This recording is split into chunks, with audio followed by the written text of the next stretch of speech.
Bonjour à toutes et à tous, je me présente Michael. Bienvenue sur cette chaîne podcast réservée exclusivement au code de la route. Nous allons voir ensemble les panneaux de danger. À quoi ressemble le panneau de danger ? Vous l'avez tous déjà vu. Un panneau triangulaire avec les bordures rouges et un symbole à l'intérieur. C'est donc le panneau de danger. Le panneau de danger, triangulaire, bordure rouge, est un panneau de danger permanent. Il est sur fond blanc. Donc sur fond blanc, c'est permanent et non pas temporaire. Qui dit permanent dit tout le temps. Première règle que vous devez connaître. Un panneau de danger, quand il est en agglomération, donc en ville, dans un village, il est toujours implanté 50 mètres avant le danger. Je m'explique. Vous êtes en train de rouler, vous êtes en ville, et on vous annonce un passage piéton. Attention, passage piéton. Donc forcément, vous savez que le passage piéton est à 50 mètres plus loin, puisque nous sommes en agglomération. Par conséquent, vous allez ralentir. L'autre règle, c'est lorsque le panneau de danger se situe hors agglomération. À la campagne, sur les routes départementales ou nationales, par exemple. Là, le panneau de danger est implanté 150 mètres avant le danger. Pourquoi 150 mètres au lieu de 50 ? Tout simplement parce que nous allons bien plus vite et il nous faudra bien plus de temps pour ralentir. Donc oui, on vous met le panneau de danger bien avant lorsqu'il est hors agglomération que quand il est en agglomération. Donc 150 mètres.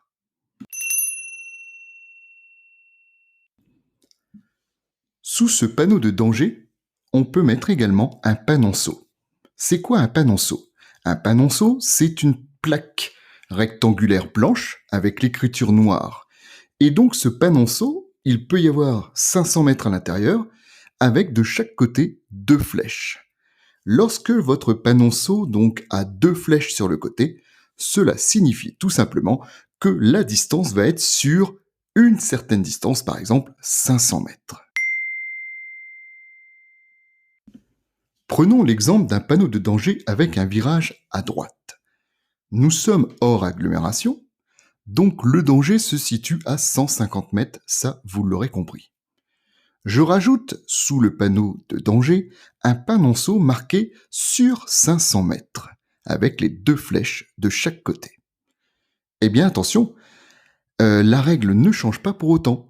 Votre danger se situe toujours à 150 mètres, mais sur une distance de 500 mètres. Dans la salle de colle, lorsque l'on parle des panneaux de danger, il y a quelques petites choses à savoir quand même pour ne pas se tromper. Par exemple, le panneau cassis ou dodane. Vous savez, ce sont les 2 bosses. Alors, qu'est-ce qu'un cassis ? Un cassis, c'est un creux. Donc un trou sur la chaussée. Voilà. Qu'est-ce que le dodane ? Ça, le dodane, souvent, vous le connaissez, c'est la bosse. Et en effet, il y a un certain amalgame avec le panneau cassis ou dodane et le panneau ralentisseur. Ralentisseur, vous n'avez qu'une bosse. Lorsque l'on parle de cassis ou dodane, en fait, c'est tout simplement une déformation de la route. Sur quelle situation pourrions-nous avoir le cassis ou le dodane ? Une voie ferrée, la voie de chemin de fer. Lorsque vous passez dessus, ça secoue un petit peu, donc en effet, on va vous signaler qu'il y a une déformation de la route grâce à ce panneau cassis ou dodane. Quant au panneau de danger ralentisseur, le ralentisseur est apposé à même donc la route, la chaussée. Voilà, c'est une bosse qui va vous servir donc à ralentir. On vous force à ralentir en fait, voilà, c'est ça. On va pouvoir trouver le ralentisseur aux abords des écoles, lorsqu'il y a pas mal d'enfants dans le coin, lorsqu'il y a une priorité à droite, des petites choses comme ça. Donc c'est vraiment le panneau ralentisseur que l'on dit parfois de type dodane. Donc le ralentisseur, souvenez-vous, c'est vraiment juste la bosse pour vous faire volontairement ralentir. Un autre panneau qui pose problème parfois dans la salle de code. La succession de virages, donc plusieurs virages. Alors souvent, on va vous poser la question, de quel côté se trouve le premier virage? Donc le premier virage, oui, il est annoncé par le dessin proprement dit. Vous prenez votre doigt, vous dessinez et hop, si vous allez sur la droite, c'est que votre virage part sur la droite, sur la gauche, sur la gauche. Après, une autre question que vous pourriez avoir avec ce panneau-là, succession de virages. Y a-t-il que 2 virages? Ben non, il peut y en avoir plusieurs. Est-ce que le deuxième virage va forcément vers la gauche ou vers la droite? Eh ben ça, on ne sait pas. Voilà, puisque c'est une succession de virages, ça peut être le premier qui partira à droite et le suivant de nouveau à droite ou à gauche. Donc vous voyez, on va pas s'amuser non plus à dessiner sur chaque panneau de danger le relief propre au virage que vous aurez devant vous. Le panneau attention, endroit fréquenté par les enfants. Donc ce panneau endroit fréquenté par les enfants n'est pas spécifiquement toujours associé à une école. Voilà, ça c'est le genre de question que vous pourriez également avoir. Donc oui, il n'y a pas forcément une école dans le coin. Mais par contre, ça on sait qu'il y a des enfants. Amalgame également que l'on rencontre dans la salle de code. Les animaux sauvages différents des animaux domestiques. L'animal sauvage, donc sur le panneau, vous allez voir un chevreuil en plein saut, hein, tout simplement. Voilà, donc là c'est bien un animal sauvage. Quant à l'animal domestique, vous pourriez avoir une vache ou un mouton sur le panneau.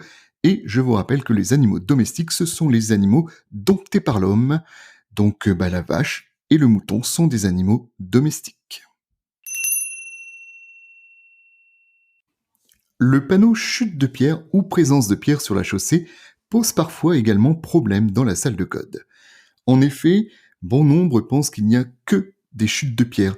Mais non, en fait, il faut bien penser que c'est aux abords d'une montagne, donc il y a des pierres qui tombent sur la chaussée. Et entre nous, en termes de probabilité, il y a bien plus de probabilité d'avoir des pierres sur la route, voilà, qui seraient tombées dans la journée ou dans la nuit, plutôt qu'une pierre qui arriverait sur vous. Voilà. Donc lorsque vous avez ce panneau attention chute de pierre ou présence de pierre sur la chaussée, regardez bien au sol parce que c'est là qu'est le vrai danger. Autre question que vous auriez dans la salle de code et où je vois qu'il y a pas mal d'amalgame. C'est un panneau blanc, donc un panneau permanent, une chaussée glissante et on vous met dessous verglas fréquent. Et après on vous pose la question. La signalisation est temporaire ou permanente. Donc attention, dès que le panneau est blanc, c'est toujours un panneau permanent et non pas temporaire, malgré le fait qu'on nous mette verglas fréquent, on pourrait se dire ouais mais c'est pas tout le temps. Eh bien pourtant la signalisation est bien permanente puisque c'est le panneau de danger blanc.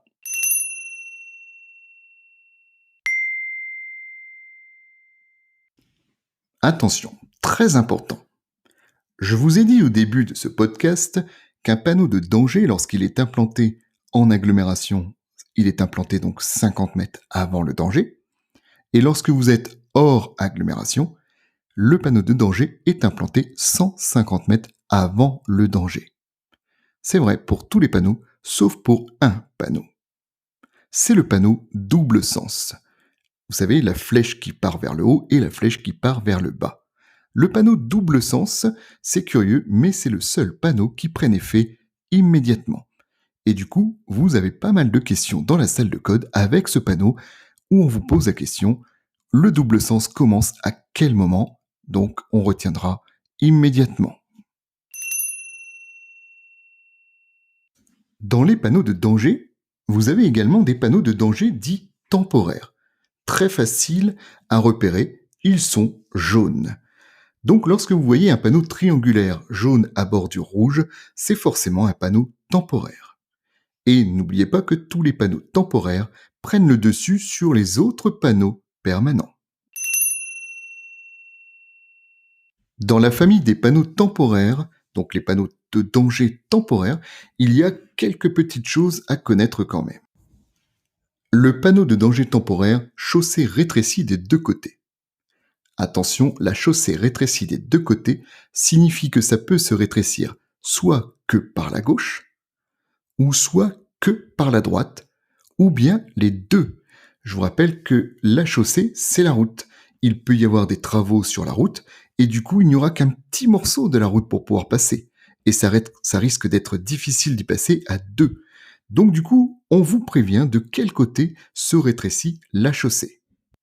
Et comme les ouvriers donc du chantier n'ont pas forcément le temps de changer le panneau en fonction de l'endroit où ils sont sur la route, eh bien ils mettent ce panneau de danger unique, qui est donc rétrécissement de la chaussée des deux côtés, et ainsi ils ne se soucient plus si c'est que du gauche ou que du droite, ou des deux, puisque ce panneau fait en gros office de 3 en 1. Le panneau projection de gravillon. Pensez bien que ce panneau de danger temporaire projection de gravillon, lorsque l'on refait une route par exemple, avant de mettre le goudron, on va mettre des petits cailloux, donc des gravillons.